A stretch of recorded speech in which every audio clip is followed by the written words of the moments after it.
সেই বিবর্তনের সঙ্গে সঙ্গে মানুষ তৈরি করেছে সমাজ, তৈরি করেছে জাতি, দেশ। সময় যত এগিয়েছে মানুষের মানুষের সামাজিক বন্ধন তত দৃঢ় হয়েছে।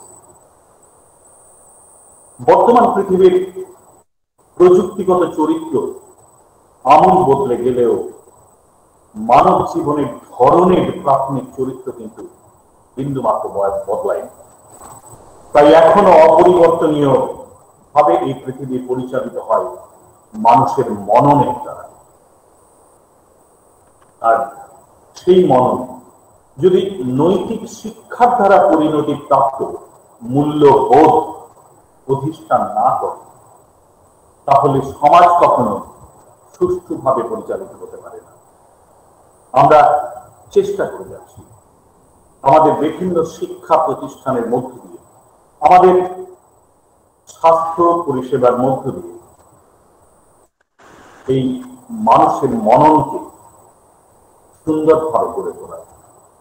আমাদের শিক্ষা প্রতিষ্ঠানগুলি রয়েছে, সারা সপ্তাহব্যাপী বিভিন্ন অনুষ্ঠান চলছে আমাদের নার্সিং এর স্টুডেন্টদের নিয়ে বিভিন্ন অনুষ্ঠান চলছে, আমাদের এসএসজি একাডেমির মধ্য দিয়ে ছাত্রছাত্রীদের মনন তৈরির কাজ চলছে, টেলিমেডিসিনের মধ্য দিয়ে সমাজকে পরিষেবা দেওয়ার কাজ। আমরা অত্যন্ত শৃঙ্খলিতভাবে বর্তমান সময়ে চাহিদা অনুযায়ী প্রযুক্তিগত দিক দিয়ে ভার্চুয়াল মোডে আমরা চালিয়ে যাচ্ছি আমাদের নিরবচ্ছিন্নভাবে গোটা প্যান্ডামিক সিচুয়েশনে এই অনুষ্ঠান আমরা পরিবেশন করে যাচ্ছি। আর তারই ধারাবাহিকভাবে চলছে আজকের এই সন্দেশের ওয়েবিনার, যে ওয়েবিনারটা আমরা শুরু করছি দীর্ঘদিন ধরে। প্রত্যেক রবিবার এই সানডে ওয়েবিনার আমাদের অনুষ্ঠিত হয়ে থাকে। আমাদের মধ্যে আজকে একজন অতিথি বক্তা আছেন, কাজী নজরুল ইউনিভার্সিটির পিএইচডি, কাজী নজরুল ইউনিভার্সিটি অরিন্দ্রজিৎ ব্যানার্জি মহাশয়। অরিন্দ্রজিৎ ব্যানার্জি মহাশয় আমাদের গেস্ট স্পিকার। অনুগ্রহ করে যদি উনি উপস্থিত থেকে থাকেন তাহলে আমাদের সামনে ক্যামেরা অন করে আসবেন। হ্যাঁ, নমস্কার, আমি রয়েছি। ধন্যবাদ স্যার, আমাদের পক্ষ থেকে আপনাকে অনেক অনেক স্বাগত। গোবিন্দপুর শেফালী সমাজসেবা সমিতি,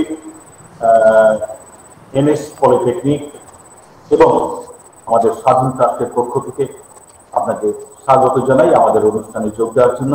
আমরা কৃতজ্ঞ আপনার কাছে। স্যার প্লিজ শুরু করুন স্যার আপনার বক্তব্য।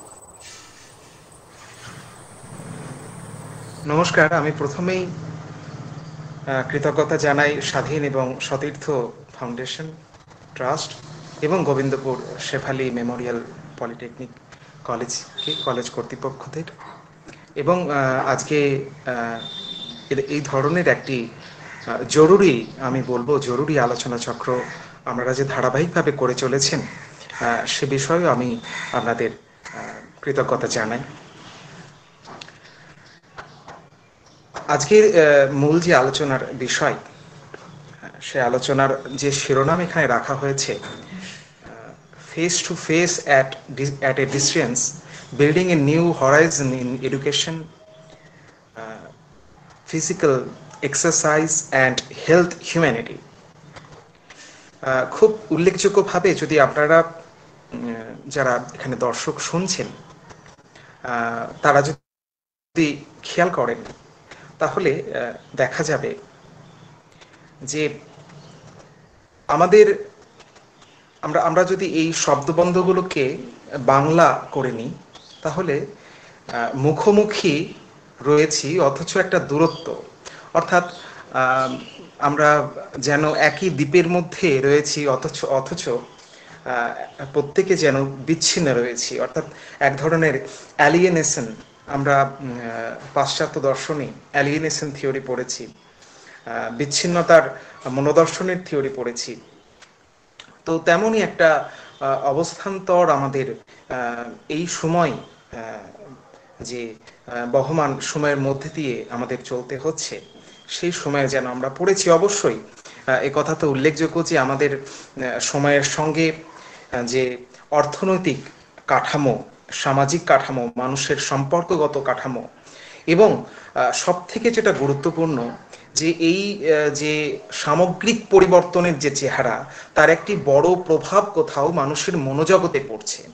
এবং সেই মনোজগতের যে বিভিন্ন স্তরান্তরে যে পরিবর্তনগুলো আমরা বারে বারে লক্ষ্য করছি, তার মধ্যে দিয়েও আমাদের কিভাবে ঠিক থাকতে হবে তার তো যে গাইডলাইন্স আমরা বিভিন্ন আলোচনার ভেতর দিয়ে শুনে এসেছি। আসলে আমার কোথাও এ সম্পর্কে যখন প্রথম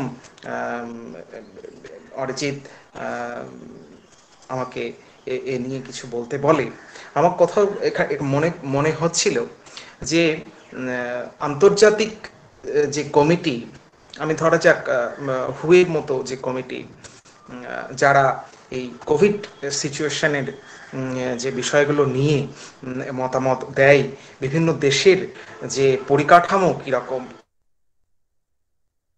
একরকমের তারা অ্যানালিসিস করে, তাদের চিন্তাভাবনার জায়গা বা তাদের মতামতের জায়গা কি ছিল। এডুকেশন, আমি প্রথমেই এডুকেশনের জায়গাটা নিয়ে একটু এখানে আলোকপাত করতে চাই। সেখানে প্রথমেই তারা বলছে যে লং টার্ম প্রবলেম যেগুলো রয়েছে, যেগুলো আমাদের সঙ্গে অ্যাসোসিয়েট রয়েছে, আমাদের সঙ্গে যে সমস্যাগুলো আমরা এই কোভিড পরবর্তী সময়ে, অর্থাৎ ফার্স্ট যে মানে ওয়েভ আমরা লক্ষ্য করেছি, সেকেন্ড ওয়েভ লক্ষ্য করেছি, এবং হয়তো সেকেন্ড ওয়েভের ভেতর দিয়ে আমরা এখনো চলছি, থার্ড ওয়েভ আসবার মুখে।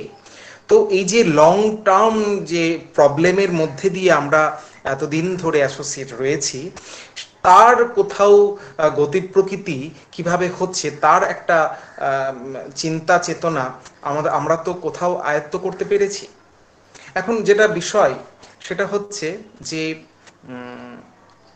আমরা যদি লক্ষ্য করি যে আমাদের এখনো পর্যন্ত প্রাথমিক যে শিক্ষা, সেই প্রাথমিক শিক্ষার চর্চার ক্ষেত্রে আমরা দেখা যায় যে বিজ্ঞান মঞ্চ পরীক্ষা কিন্তু হয়, এবং এই বিজ্ঞান মঞ্চ বিভিন্ন সময় তারা তো নিয়মিত কাজ করে, গ্রামাঞ্চলে মানুষদেরকে তারা বোঝানোর কাজ করে, কিন্তু এই বিজ্ঞান মঞ্চ আবার আক্রান্তও হয় বিভিন্ন সময়ে। অর্থাৎ এই যে কোথাও না কোথাও তারা একটি প্রকল্পের কথা বলেছে, সেই প্রকল্পের নাম হচ্ছে STEM, স্টিম, সেখানে কি বলছে, সায়েন্স, টেকনোলজি, ইঞ্জিনিয়ারিং এবং ম্যাথামেটিক্স। এই যে চারটে প্রকল্প তারা তাদের এই যে চিন্তা ভাবনার মধ্যে নিয়ে আসতে চলেছে, নিয়ে আসবার কথা বলছে, এবং প্রত্যেকটা দেশকে এক প্রকার তারা তাদের যে ম্যানিফেস্টো যেটা রয়েছে সে সম্পর্কে গাইডলাইন্স বেঁধে দিচ্ছেন। কিন্তু কোথাও না কোথাও আমাদের কিন্তু এই চিন্তা ভাবনার জায়গা থেকে বেরিয়ে আসতে হবে, এবং আরো বেশি করে বিজ্ঞান মঞ্চের যে কর্মকাণ্ড রয়েছে সে সম্পর্কে আরো বেশি সচেতন হওয়ার কোথাও প্রয়োজনীয়তা রয়েছে। এবং আরেকটি বিষয় যেটা বারবার বলার, সেটা হলো যে রিইনফোর্সমেন্ট, অর্থাৎ এই যে কারেন্ট সিচুয়েশন আমরা এই সময় ফেস করে চলেছি, সেই সিচুয়েশনে শিক্ষা ব্যবস্থার মধ্যে আমরা কোন কোন নীতি এবং কোন কোন পদ্ধতিকে অবলম্বন করে আমরা একটি নির্দিষ্ট শৃঙ্খলা আমাদের যারা ছাত্রছাত্রী রয়েছে, যারা গবেষক রয়েছে, যারা নিয়মিত কোভিড পেশেন্টদের সঙ্গে, অর্থাৎ কোভিড ওয়ারিয়ার্স যারা আমাদের শ্রদ্ধেয় ডাক্তার, শ্রদ্ধেয় নার্স, তাদের সঙ্গে যে ব্যবহার, আমি পরের বিষয়ে আসব, যে যখন ওই কালচারের কথা বলবো তখন সেই প্রসঙ্গে আসবো ব্যবহারের বিষয়টা নিয়ে। সেই স্টেপগুলোও কিন্তু আমাদের নিতে হবে এবং সে সম্পর্কে সরাসরি এডুকেশন পলিসির মধ্যে সেটা ইনক্লুড কোথাও করতে হবে। দ্বিতীয় আমি যেটা বলবো সেটা হলো যে কালচারাল, এখানে প্রথমেই আছে ওই নিউ হরাইজন ইন এডুকেশন, সেখানের মধ্যে কালচারের জায়গাটাও রয়েছে। তো তারা বলছে এই লং টার্ম যে আমরা রিকভারি, লং টার্ম আমরা বলতে পারি যে লং টার্ম ইকোনমিক রিকভারি বা সোশ্যাল রিকভারি, তার ক্ষেত্রে বড় যে রিইনফোর্সমেন্টের জায়গা সেটা অবশ্যই ক্রিয়েটিভ ওয়েতে, সেটা হলো আর্টিস্টিক এবং ক্রিয়েটিভ যে ইন্ডাস্ট্রি। হ্যাঁ, এখন আমরা বিভিন্ন সময় দেখি যে যখন ধরুন আজকে আমরা যে ওয়েবিনারটা করছি, আমার ব্যক্তিগতভাবে এটা অভিজ্ঞতা আছে। আমি নিজে একটি পত্রিকা যেহেতু চালাই, আমি একার উদ্যোগে এখন অবধি প্রায় 170টা মতো পর্ব করেছি বিভিন্ন মানুষজনকে নিয়ে। এখন সেটা অবশ্যই একটি ক্রিয়েটিভ ওয়েতে, এবং আমি জানি না তার সামাজিক ক্ষেত্রে কতটা কি গুরুত্ব রয়েছে, কিন্তু মনোজগতের যে বিকাশ সেখানে অবশ্যই একটা বড় অংশে আছে। আমি সে বিষয়ে কর্তৃপক্ষকে ধন্যবাদ জানাই যে তারা এই যে আর্টিস্টিক অ্যান্ড ক্রিয়েটিভ ওয়েতে তাদের যে কর্মকাণ্ডকে যেভাবে বিস্তার করছেন সেটা খুবই উল্লেখযোগ্য।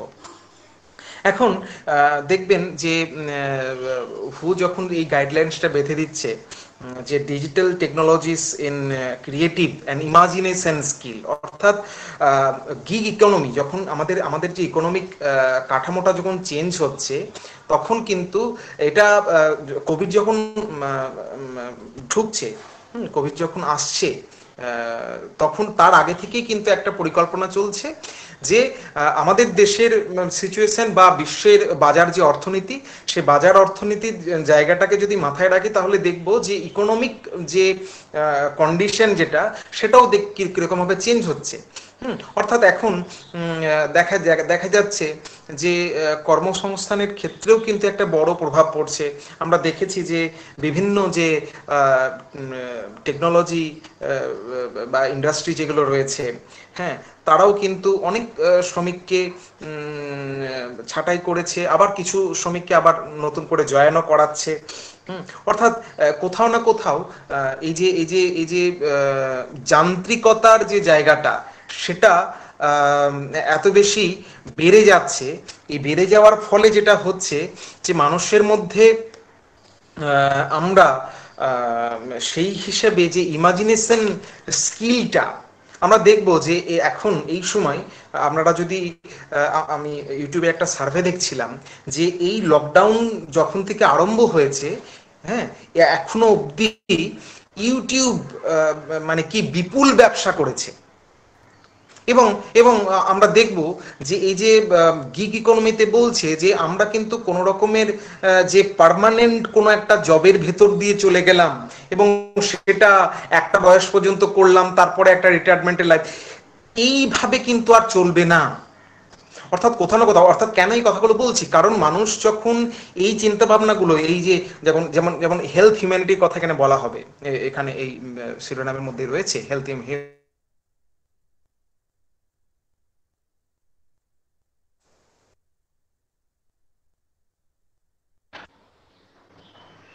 হ্যাঁ, আমার কথা শোনা যাচ্ছে? হ্যাঁ, মানুষের মনোজগতে যখন এই লং টার্ম ইকোনমির চিন্তাভাবনা আসছে, ক্রিয়েটিভ বা আর্টিস্টিক ওয়ে যখন আসছে, তখন মানুষ তো এ সম্পর্কে খুব বেশি অভ্যস্ত নয়।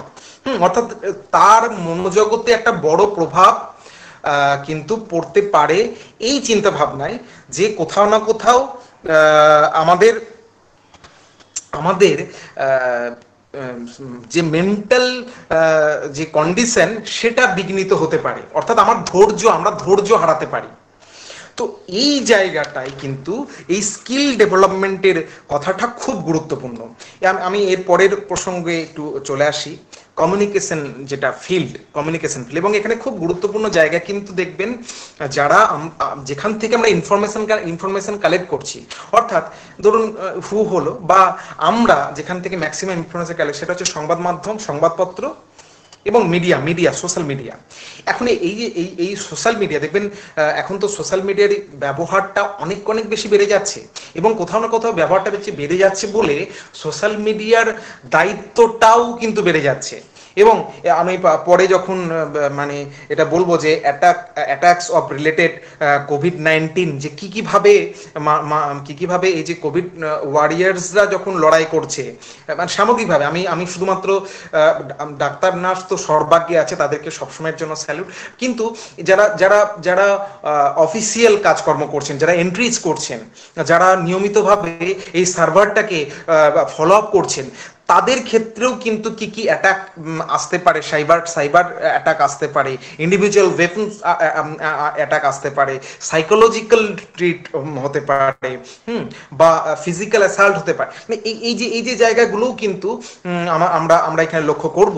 এখন যেটা গুরুত্বপূর্ণ, যে কমিউনিকেশন স্কিল যখন আলোচনার মধ্যে আমরা কথা বলবো এ নিয়ে, সেখানে কিন্তু ইনফরমেশনের ক্ষেত্রে খুব গুরুত্বপূর্ণ যে মিস ইনফরমেশন এবং ডিস ইনফরমেশন, অর্থাৎ কোন ইনফরমেশনটা আমরা নেব। দেখবেন মানে এই কোভিড পরিস্থিতি যখন হচ্ছে, সে সময় বিভিন্ন ডাক্তাররাও তাদের ফেসবুক লাইভের মাধ্যমে বিভিন্ন রকম কথা বলছে। তারা একটা কথা বারবার বলছেন যে আপনারা সংবাদ মাধ্যমকে খুব বেশি ফলো আপ করবেন না, কারণ বিভিন্ন রকম ভাবে কিন্তু এই যে সাইকোলজিক্যাল, বারবার এই প্রসঙ্গটা তো আসছে, দেখবেন মানে এখানেও আছে হেলথ, হিউম্যানিটি, ফিজিক্যাল এক্সারসাইজ। আর ফিজিক্যাল এক্সারসাইজের মধ্যে বড় একটা দিক হলো কিন্তু মানসিক যে এক্সারসাইজ, অর্থাৎ যদি আপনি মানসিকভাবেই মানে একেবারে আপনার বেড়ে যায়, দেখবেন এখানে যারা হয়তো শুনছেন তারা দেখবেন যে মেন্টাল এক্সারসাইজটা কেন দরকার, কোভিড পেশেন্টদের জন্যই কিন্তু এরকম মানে ব্যবস্থাপনা করা হয়ে থাকে, যে তাদেরকে গান শোনানো হয়, বা তাদের সামনে তাদেরকে গান গাইতে বলা হয়, বা যারা কিন্তু আবার হাঁটতে পারে তাদেরকে নাচ করার জন্যও বলা হয়, বা ওই বেডের মধ্যেই থেকেই তারা কিন্তু নাচের এক্সারসাইজ করে। ফলে এভরিথিং ইজ ইম্পর্টেন্ট, প্রত্যেকটা জরুরি প্রকল্প কিন্তু এখানে এই যে কমিউনিকেশন, যোগাযোগ সেটা, এবং একই সঙ্গে কালেকশন অফ ইনফরমেশন, সেটাও কিন্তু খুব গুরুত্বপূর্ণ। এখন এইখানে একটা ব্যাপার হচ্ছে যে digital innovation and transformation in varieties of sectors. এই যে বিষয়টা, যে ডিজিটাল ইনোভেশনটা দেখবেন যে বিভিন্ন জায়গায়, ধরুন আজকে কোভিড ভ্যাকসিন নিয়ে যে প্রকল্পগুলো হচ্ছে, সেই জায়গায় সরকার আমাদেরকে জানাতে বাধ্য হচ্ছেন যে আপনারা কোনো রকম ফাঁদে পড়বেন না, যেখানে আপনাকে এটা বলা হবে রেজিস্ট্রেশনের জন্য কোথাও থেকে ইয়ে নিতে। অর্থাৎ এই যে একই সঙ্গে এত বড় একটা লড়াই, সেখানেও কিন্তু আমরা দেখেছি যে নানা রকম যে এগুলো নিয়ে যে মিসগাইডের একটা কমিউনিকেশন, মিসগাইডেন্স অফ দি কমিউনিকেশন, এটাও কিন্তু চেষ্টা হচ্ছে। অক্সিজেন নিয়ে বিভিন্ন আমরা দেখেছি যে বিভিন্ন রকমের মানে কিন্তু মানে ভুলভাবে আমাদের কাছে খবর এসে পৌঁছাচ্ছে যে এরকম অক্সিজেন লাখ লাখ টাকায় বিক্রি হচ্ছে। এখন এই বিষয়গুলো কিন্তু মধ্যে আমরা দেখেছি যে একটা হিউম্যান রাইটস, যেমন হু যেটা বলেছে যে হিউম্যান রাইটস স্ট্যান্ডার্ডস এবং এথিক্যাল ভ্যালুস, নীতিগত দিক, এবং তারা সেটা বলেছে যে এগুলো কোভিডের যে প্রোটোকল রয়েছে তার মধ্যে কিন্তু এটাকে বারবার এই বিষয়টাকে ইনক্লুড করতে হবে, কারণ একমাত্র লড়াইটা কিন্তু আমাদের এই শুধুমাত্র ভাইরাসের সঙ্গে নয়, আমাদের লড়াইটা কিন্তু হচ্ছে সামগ্রিক বিষয়ের ওপরে। সামগ্রিক কেন? কারণ দেখুন আজকে ইকোনমি চেঞ্জের ফলে মানুষজন কিন্তু এক প্রকার বিভ্রান্ত যে তারা কিভাবে তাদের পরবর্তী লাইফটাকে লিড করবে, কিভাবে তারা তাদের কর্মসংস্থানের জায়গায় বলুন বা আদার্স যে বিষয়গুলো বলুন, সেইগুলোকে কিভাবে ট্যাকেল করবে। এখন ঘটনা হচ্ছে যে what is the main view point of the মানে মানে আমাদের আমাদের আজকে মানে আজকের যে আলোচনা বা এই যে সামগ্রিক আলোচনার মেন ভিউ পয়েন্টটা কি, যে মানে এই যে পাবলিক পলিসি, যেটা প্রসপেক্টাস অফ পাবলিক পলিসি, এই পাবলিক পলিসির জায়গাটাকে আজকে কোভিড পরিস্থিতি যখন ক্রমাগত নিজেকে ট্রান্সফর্ম করছে বিভিন্নভাবে, এবং বিভিন্নভাবে আমাদের যে সিভিলাইজেশন, যেটা সভ্যতাকে একরকমের আমরা আমরা আমরা সেটা খারাপ সিচুয়েশন করতে কত দায়ী, কিরকম দায়ী, আমরা কি খারাপ করেছি, আমরা প্রকৃতিকে কিভাবে ধ্বংস করেছি, সেসব প্রসঙ্গ। কিন্তু এখনকার মেন যে ভিউ পয়েন্টটা হচ্ছে যে আমরা এখান থেকে কিভাবে ওভারকাম করতে পারবো এই সিচুয়েশনটাকে, এবং এই সিচুয়েশনটা ওভারকাম করতে গেলে আমাদের লড়াইটা কিন্তু একার লড়াই নয়। বারবার একটা বিষয় যে আপনি প্রোটেকশন নিচ্ছেন, কিন্তু আপনার পাশের মানুষটা সে কিন্তু কোনো রকমের প্রোটোকল না মেনে যখন মানে সে ঘুরে বেড়াচ্ছে, তখন কিন্তু ক্ষতিটা শুধুমাত্র আপনি একা কিছু করতে পারবেন না। অর্থাৎ বারবারই কথা বলা হচ্ছে না যে ethical values and human rights, এটা কিন্তু সামগ্রিক করতে হবে, এটা বিষয়।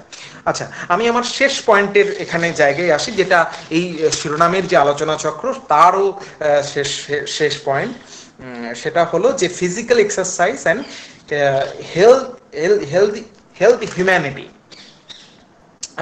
এই সমস্ত বিষয়গুলো হয়তো সামগ্রিকভাবে আমরা আমাদের আগের আলোচনার মধ্যেও কিছুটা বলেছি। যেটা যেটা মেন বিষয় এখানে যে ফিজিক্যাল এক্সারসাইজ। এখন দেখুন যে আমরা যখন এই কোভিড সিচুয়েশনে রয়েছি, সেই সময় আমাদের শারীরিক যে বিষয়গুলো, সেই বিষয়গুলো কিন্তু মানে ধরুন যার জ্বর, সর্দি, কাশি সারা বছর ধরে লেগে রয়েছে, এক্ষেত্রে কিন্তু তার সমস্ত রোগ গিয়ে, সমস্ত সচেতনতা কিন্তু কিভাবে যেন একদিকে কেন্দ্রীভূত হচ্ছে, অর্থাৎ শুধু যেন এখন আতঙ্ক আমাদের কোভিড, এবং সেই আতঙ্কে যেন দেখা গেল যে অন্যান্য রোগে যে মৃত্যুর হার, সেটাও যেন কিছুটা হলেও যেন কমানো গেছে। এখন বিষয় হলো যে শুধু তো এই দিকটা নেই। ধরুন আজকে যখন মানে আমরা আজ থেকে 5 বছর আগের যে সিচুয়েশনটা ভাবুন, সেই সিচুয়েশনটাই যারা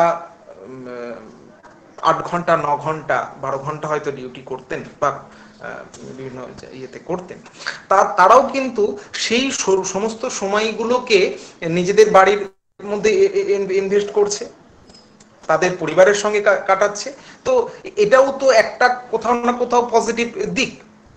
এখন এই যে হেলথ অ্যান্ড হিউম্যানিটির কথা এখানে বলা হচ্ছে, এখানে একটা ব্যাপার মনে রাখতে হবে যে আমরা শুধুমাত্র একটা পরিবর্তনের মানে সভ্যতার পরিবর্তনের মধ্যে দিয়ে কিন্তু চলছি না। আমরা কিন্তু কোথাও না কোথাও নিজেদের, অর্থাৎ একটা মানুষ তার নির্মাণ কিন্তু প্রতিটা কোষের নির্মাণ, হ্যাঁ, কোটি কোটি কোষের নির্মাণে কিন্তু তার যে পরিবর্তন, আমরা এই যে কোষের বিনির্মাণকে কিন্তু হয়তো খুব সাদা চোখে দেখতে পায় না, কিন্তু এই কোষের বিনির্মাণও কিন্তু প্রতিটা সময়, প্রতিটা মুহূর্তে হয়ে চলেছে। কিন্তু এই যে হেলথ হিউম্যানিটি, এই হেলথ হিউম্যানিটির বিনির্মাণও কিন্তু যে প্রতিটা মুহূর্তে হচ্ছে, এবং সেই অনুযায়ী আমরা আমাদের মানসিক যে হেলথ এবং আমাদের ফিজিক্যাল হেলথ, সেটাকেও যে আমরা নিয়ত এই পরিবর্তনের মধ্যে দিয়ে সামিল করছি, সে বিষয়েও কিন্তু আমাদের সচেতন থাকাটা অত্যন্ত জরুরি। দেখবেন এই সময় বাচ্চাদের কে এই কথা বলা হচ্ছে যে বাচ্চারা তো স্কুলে যেতে পারছে না, ফলে তাদের মানসিকভাবে তারা খুব বেশি অশান্ত বা খুব বেশি চঞ্চল হয়ে পড়ার দিকে তাদের একটা প্রবণতা আছে। এটা খুব স্বাভাবিক ব্যাপার। তার কারণ হচ্ছে যে একটা প্রাপ্তবয়স্ক মানুষের যে মেন্টাল কন্ডিশন এবং একটা বাচ্চার যে মেন্টাল কন্ডিশন, বা যখন কোনো একটা বয়স্ক যারা হয়তো 90 ক্রস করে গেছে বা 80 পেরিয়ে গেছে, তার ক্ষেত্রেও কিন্তু মেন্টাল যে সিচুয়েশনটাকে কন্ট্রোল করা অনেক সময় সম্ভব হয় না। এখন সেই সমস্ত বিষয়গুলোকে আমাদের একটা মানতে হবে। এই যে বললাম পরিবারের কথা, পারিবারিকভাবে যখন বিভিন্ন বয়সের মানুষরা, বিভিন্ন অসমবয়সের মানুষরা একসঙ্গে রয়েছে, তখন কিন্তু কোথাও না কোথাও সেই পরিবারেরও একটা দায়িত্ব থাকে যে আমাদের পরিবারে যে শিশু রয়েছে বা যে বয়স্ক রয়েছে, তাদের যে কোলাবোরেশন, এই যে এথিক্যাল ভ্যালু প্রত্যেকটা দেখবেন, প্রত্যেকটা পয়েন্ট এখানে হুয়ের যে কমিটি তারা কিন্তু নির্ধারণ করেছে যে আমাদের পরিবর্তনের দিক হিসাবে এই জিনিসগুলো কিভাবে পরিবর্তন হতে হতে যায়। আমি একদম যখন আমার আজকের যে এই আলোচনা শেষের দিকে যখন আসছি, তখন কয়েকটা কথা এখানে বলি, যেটা হচ্ছে যে কোভিড রিলেটেড অ্যাটাকস সম্পর্কে। আমি কিছুক্ষণ আগে বলছিলাম যে ফিজিক্যাল অ্যাটাক, এটা দেখা গেছে যে ধরুন কেন এথিক্যাল ভ্যালু, ধরুন কোনো একটা মানুষ, এবং এমন ঘটনা আমি সরাসরি এখানে হয়তো উল্লেখ করছি না, কিন্তু আপনারা লক্ষ্য করবেন যে বিভিন্ন সময় দেখা গেছে যে কোনো একটা পেশেন্ট যখন মারা যাচ্ছে, তার তার বডিটা হয়তো দেওয়া যাবে না কোভিড বলে, কিন্তু পেশেন্ট পার্টি যারা রয়েছে তারা কিন্তু প্রচন্ড ঝামেলা করছে যে আমরা এটা নিয়েই যাব। এবং এই যে প্রথম পয়েন্টটা ফিজিক্যাল অ্যাসাল্ট, যেটা অনেক ক্ষেত্রে কিন্তু তাদের হাতাহাতিতে চলে যাচ্ছে, ঝামেলা করছে, ভাঙচুর হচ্ছে। অর্থাৎ কোথাও না কোথাও এই যে এথিক্যাল ভ্যালুস যেটা, সেইটাও কিন্তু আমাদের সে সম্পর্কে প্রতিটা মুহূর্তে সচেতন করার প্রয়োজন রয়েছে। সাইকোলজিক্যাল ট্রিট দেখবেন, একটা মানুষ, আমি নিজে দেখেছি, আমার মানে সম্প্রতি যিনি আমার ডক্টরেট ফেলোর যিনি গাইড ছিলেন, এটা খুব দুর্ভাগ্যজনক যে এই কোভিডে তিনিও সম্প্রতি প্রয়াত হয়েছেন। আমার ডক্টরেট ফেলোর গাইড আবার চেঞ্জ করতে হয়েছে। এখন যেটা বিষয় সেটা হলো যে এই যে বলছিলাম না যে সাইকোলজিক্যাল ট্রিট, দেখবেন আমাদের প্রথমে ধারণা ছিল কি যে আমরা হসপিটালে যাব না, টেস্ট করালেই রিপোর্ট পজিটিভ আসবে, কি দরকার টেস্ট করানোর। কিন্তু এই যে চূড়ান্ত ভুলের জন্য কিন্তু আজকে প্রায় 9 থেকে 10 দিন বা 12 দিন অবধি আমরা দেখেছি যে বিভিন্ন ক্ষেত্রে প্রচুর মানুষ এরকম আছে, আমার বিভিন্ন অভিজ্ঞতাতেও আছে, যে টেস্ট না করানোর ফলে বা মানুষজন হসপিটালকে যেতে ভয় করছে অনেক সময়। তার ফলে যেটা হচ্ছে যে কোভিডের জায়গাটা এত বেশি হয়তো বেড়ে যাচ্ছে, তার শরীরে এফেক্ট করছে, ছড়িয়ে পড়ছে, যে সেখান থেকে সে আর বেরোতে পারছে না। এখন এই যে সাইকোলজিক্যাল ট্রিট, যে কোন ইনফরমেশন, এবং এখানে দেখবেন একটা বিষয় যে প্রথমে বলছিলাম না কমিউনিকেশন ফিল্ডের ক্ষেত্রে যে মিস ইনফরমেশন, মানুষের কাছে তথ্য পৌঁছাচ্ছে না। দেখবেন এখন নতুন একটি শব্দবন্ধ উঠেছে যে ফেসবুক, হোয়াটসঅ্যাপ ইউনিভার্সিটি এবং ফেসবুক কালচার। তো এই যে হোয়াটসঅ্যাপ এবং ফেসবুক কালচারে যেটা সব থেকে বিপজ্জনক জায়গা, এবং সেই জন্য কিন্তু ইন্ডিয়ান গভর্নমেন্ট খুব দেখবেন মানে আইনটাকে আরো জটিল করেছে, যে প্রত্যেকটা ইনফরমেশন মানে যারা শেয়ার করছে গ্রুপে, এবং সেই শেয়ারকে মেন যে শেয়ারার যে আছে তার পোস্টটাকে যে রিশেয়ার করছে, পরে বিভিন্ন গ্রুপে রিশেয়ার করছে, তার সমস্ত চেনটাকে কিন্তু সেই আইনের মধ্যে তারা ফেলছে, যে যখন ওই বিষয় নিয়ে ইনভেস্টিগেশন হবে, সমস্ত সেই চেনটা আছে, সেই চেনটাকে কিন্তু ওই বিষয়ে তারা জড়িয়ে পড়বে। অর্থাৎ এই যে মিস ইনফরমেশন, আমরা যখন মিসগাইড করছি, কোথাও না কোথাও সেই দায়টাও কিন্তু আমাদেরকে নিতে হবে। এবং অনেক সময় আমরা দেখেছি যে বিভিন্ন মিমস যেগুলো আছে, এই সময় এই কোভিড নিয়েও কিন্তু দেখবে বিভিন্ন সময় মিমস বানানো হচ্ছে বা হচ্ছে। সবকিছুরই প্রয়োজন, আমি বলছি না যে এগুলোর দরকার নেই, অবশ্যই প্রয়োজন আছে। ব্যঙ্গ বিদ্রুপের একটা বিশাল বড় লেভেলের সাইকোলজিক্যাল এবং সোশ্যাল ইন্টারফারেন্স আছে, এ বিষয়ে কোনো অস্বীকারের জায়গা নেই। কিন্তু যখন প্রশ্নটা হচ্ছে ট্রিটমেন্টের, সাইকোলজিক্যাল বা ইনফরমেশন কে আমরা কোনো জায়গায় প্রদান করছি, আমাদের কিন্তু খুব সচেতনভাবে এই বিষয়টাকে লক্ষ্য করতে হবে যে আমরা যেন কোনো রকমের সাইকোলজিক্যালি মিসগাইড না হই। এখন আরেকটা বিষয় হলো যে ইন্ডিভিজুয়াল ওয়েপন। ইন্ডিভিজুয়াল ওয়েপনটা কিরকম দেখবেন, এটা বিভিন্ন ক্ষেত্রে আছে অনেক মানে আমরা তো বিভিন্ন সাইকোলজিক্যাল ইন্টারফারেন্সের জায়গাটাকে নিয়ে অনেক বেশি চর্চা করি। তো যারা চর্চা করেও না তাদের মধ্যে এই জায়গাটা থাকে। অনেক সময় দেখবেন যে একদম প্রথম দিকে এটা সংবাদ মাধ্যমে হোক বা বিভিন্ন মাধ্যমে হোক, এটা দেখা গেছে যে মানে রাস্তায় বেরিয়েছে, পুলিশ হয়তো তাকে ধরতে যাবে, সে পুলিশের গায়ে হয়তো মানে তাকে হয়তো তার দিকে থুতু সরে দিচ্ছে বা আদার্স এরকম ব্যাপার। বা এরকমও দেখা গেছে যে কারোর পজিটিভ এসছে, সে কিন্তু মাস্ক না পরে বিভিন্ন জায়গায় ঘুরে বেড়াচ্ছে। That is individual weapon. এটা মনে রাখতে হবে যে বারবার কেন বলছি যে হিউম্যান রাইটস স্ট্যান্ডার্ডটি এবং এথিক্যাল ভ্যালুস, এই এথিক্যাল ভ্যালুস এবং হিউম্যান রাইটস স্ট্যান্ডার্ডটি খুব গুরুত্বপূর্ণ। কেন? কারণ এ সম্পর্কে কিন্তু আমাদেরকে অত্যন্ত সচেতন থাকতে হবে যে আমি একা বা আমরা কেউ একা এই বিষয়টাকে সামলাতে পারবো না, আমাদের মিলিতভাবে এটাকে পালন করতে হবে। কেন? সামাজিক কল্যাণের জন্য। এবং সব থেকে বড় ব্যাপার হচ্ছে সাইবার অ্যাটাক। আপনারা জানেন যে মানে এই যে সোশ্যাল মিডিয়ায় কিছুদিন আগে হয়তো জুম প্ল্যাটফর্মে আমরা বিভিন্ন সময় শুনেছি যে সাইবার অ্যাটাক হয়েছে। এমনকি যে কোভিড এর যে বিভিন্ন ইয়েগুলো রয়েছে, এই আপনারা যারা ভ্যাকসিন নিচ্ছেন বা আমরা যারা ভ্যাকসিন নিচ্ছি বিভিন্ন সময়, বা যারা ভর্তি হচ্ছে, যারা আবার রিলিজ করছে যাদেরকে, সমস্ত ইনফরমেশন তো একটা তাদের ডাটা তৈরি করা হয়। তো এই যে সেই ডাটাগুলোর ক্ষেত্রেও কিন্তু সাইবার অ্যাটাকটাকে রোধ করার জন্য বিভিন্ন রকমের কিন্তু প্রকল্প ইতিমধ্যে সরকার নিচ্ছে। তবুও কিন্তু একটা কোথাও না কোথাও গ্যাপিং তৈরি হচ্ছে। সেখান থেকে একটা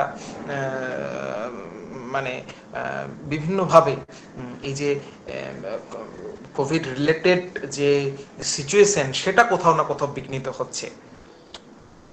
আমার মনে হয় যে বিভিন্ন এই যে মাধ্যমে আজকে শিরোনাম যেটা কর্তৃপক্ষ রেখেছে, face to face at the distance, এই যে দূরত্ব, এই দূরত্বের জায়গাটা আমার মনে হয় প্রত্যেকটা মানুষকে, দূরত্ব কথাটা খুব গুরুত্বপূর্ণ, খুব গুরুত্বপূর্ণ। তার কারণ হচ্ছে দূরত্ব না হলে বোধহয় কোনো সিচুয়েশনকেই সঠিকভাবে বোঝা যায় না। আজ আমরা প্রকৃতির সঙ্গে এত বেশি টাচ ছিলাম বলেই বোধহয় মানে একটা গাছের গুরুত্ব, গাছ লাগানোর গুরুত্ব বা পলিউশন না করার গুরুত্ব, এইটাকে কিন্তু সেভাবে আমরা উপলব্ধি করতে পারিনি। আমরা যত তত যেখানে খুশি প্লাস্টিক ফেলেছি।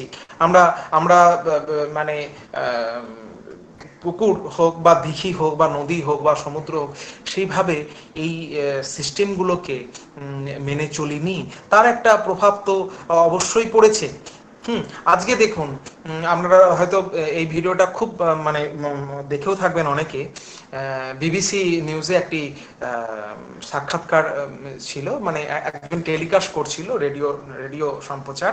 সেখানে বলছে যে ওয়াহান যে সিটি প্রথম যেখান থেকে আর কি এটা ছড়ায় বলে অনুমান করা হয়, বা এবং বিভিন্ন জায়গায় এটা দাবিও করা হয়। সেখানে বলছে যে এখন ওয়াহানে সব থেকে বেশি পলিউটেড ইয়ে ছিল, সিচুয়েশন ছিল। সেখানে অনেক দিন পরে, প্রায় 30-40 বছর পরে সেখানে পাখির আওয়াজ শোনা গেছে।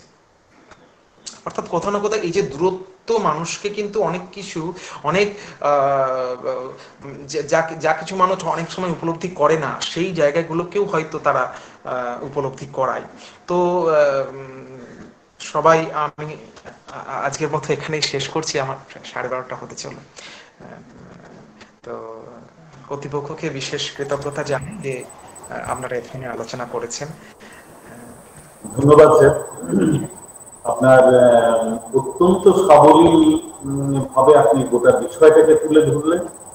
আপনার সঙ্গে কাজী নজরুল ইউনিভার্সিটির যে নারীর যোগ রয়েছে, সেই নজরুলের কথাতেই বলি যে কাফি তাহাদেরই গান, বিশ্বের সাথে জীবনের পথে যারা আজি আগুয়ান। আপনি বিশ্বের সাথে বিশ্বের বিভিন্ন বিষয় নিয়ে খুব সুন্দরভাবে আপনার সুন্দর সরক্ষেপণের মধ্য দিয়ে আপনার কি বলবো, মানে সত্যি কথা বলতে আপনার চেহারাটি যতটি সুন্দর ঠিক ততটাই আপনার বাচন ভঙ্গিও ঠিক সেই সুন্দরভাবে আপনি আমাদের কাছে তুলে ধরলেন। আমরা কৃতজ্ঞ আপনার কাছে, আপনার মূল্যবান সময় আপনি আমাদেরকে দিয়েছেন। আমরা ঋদ্ধ।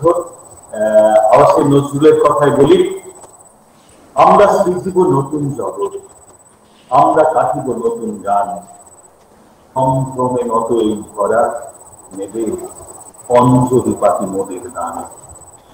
আপনার আগামী দিন আপনি আরো সমাজকে দিতে পারবেন, আমরা যেটুকু মানে আপনার বক্তব্য শুনে আমাদের মনে হলো। আপনি স্যার আমাদের সঙ্গে থাকুন, আগামী দিনে আবারও আপনাকে আমাদের মাঝে পাবো এই আশা রাখি। নমস্কার, ভালো থাকবেন সকলে।